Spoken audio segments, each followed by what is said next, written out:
करने आई हूँ। यहाँ पर उपस्थित मेरे प्रिय अतिथियों एवं मेरे प्रिय देशवासियों, मैं सलोनी बहुजन समाज से कक्षा 10 की छात्रा पूरे बाबा राम दयाल की निवासी हूँ। आज देश के प्रति असहमत होते हुए वक्ता विपक्ष में अपने विचार प्रस्तुत करूंगी।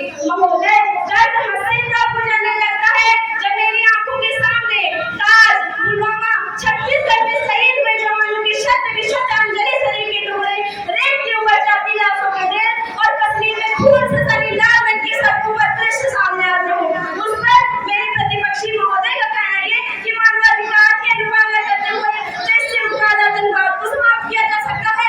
महोदय, अब तो हमारा तिरंगा झंडा भी हमसे ये पूछने लगा है कि क्या बात है भारत, आजकल सहलाने से ज्यादा मैं कफन में दफनाने के क्यों काम आ रहा हूँ।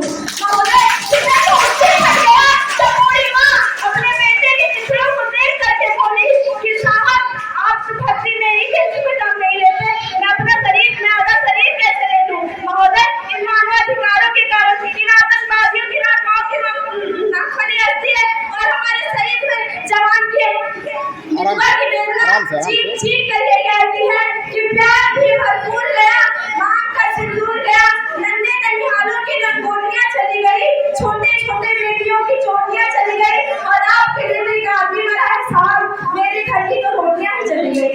महोदय, इसी वीडियो को देखने के लिए पहल करना सबसे ज्यादा आवश्यक है, क्योंकि इतिहास हुआ है कि पहल करके बड़े बड़े युद्धों के परिणाम बदल दिए गए हैं। और महोदय, इन मानवाधिकारों के कारण हमारे देश के जवान इस कदर बने हुए हैं कि अपने ड्यूटी पर खड़े हुए भी आज पहल करने से डरते हैं, क्योंकि महोदय उन्हें अपने भविष्य में कटघरे में खड़े होने का डर सता रहा होता है और वे जानते हैं कि एक उग्रवादी की राइफल से निकलने वाली गोली को ये तय करना पड़े या ना पड़े कि वो किसे लगेगी, परंतु हमारी राइफल से निकलने वाली हर एक गोली को ये निर्णय लेना पड़ता है कि चाहे वो किसी को लगे या ना लगे, परंतु किसी निर्दोषी को नहीं करनी चाहिए। यदि ऐसा हुआ तो आपको ये समाज हमें छोड़ेगा और आगे सरकार बनाने वाली ये मीडिया हमें छोड़ेगी।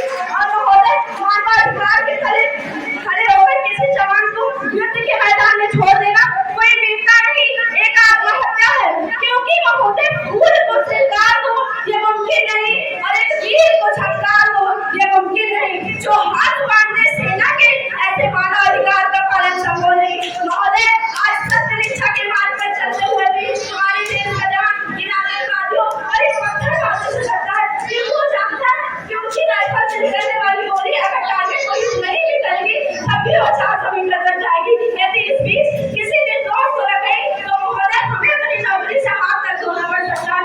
और महोदय, अपनी नौकरी को बचाने की खातिर आज एक जवान ये सोचता है कि चाहे सांप मरे या ना मरे, परंतु लाठी नहीं टूटनी चाहिए। यदि ऐसा हुआ तो ना तो ये समाज हमें छोड़ेगा और ना ही सरकार बनाने वाली ये मीडिया हमें छोड़ेगा, क्योंकि महोदय आज के हालात कुछ ऐसे हो गए हैं कि चिरागों को हवाओं में उछाला जा रहा है, हवाओं पर भी रोक डाला जा रहा है।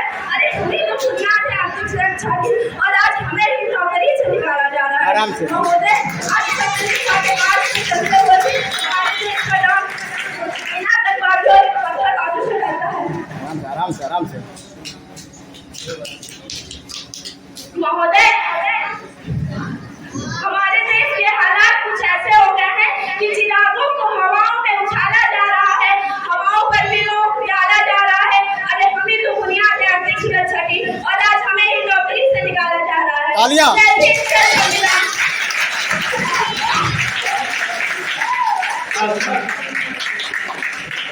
बहुत ही अच्छा कहा और बहुत कुछ कहा।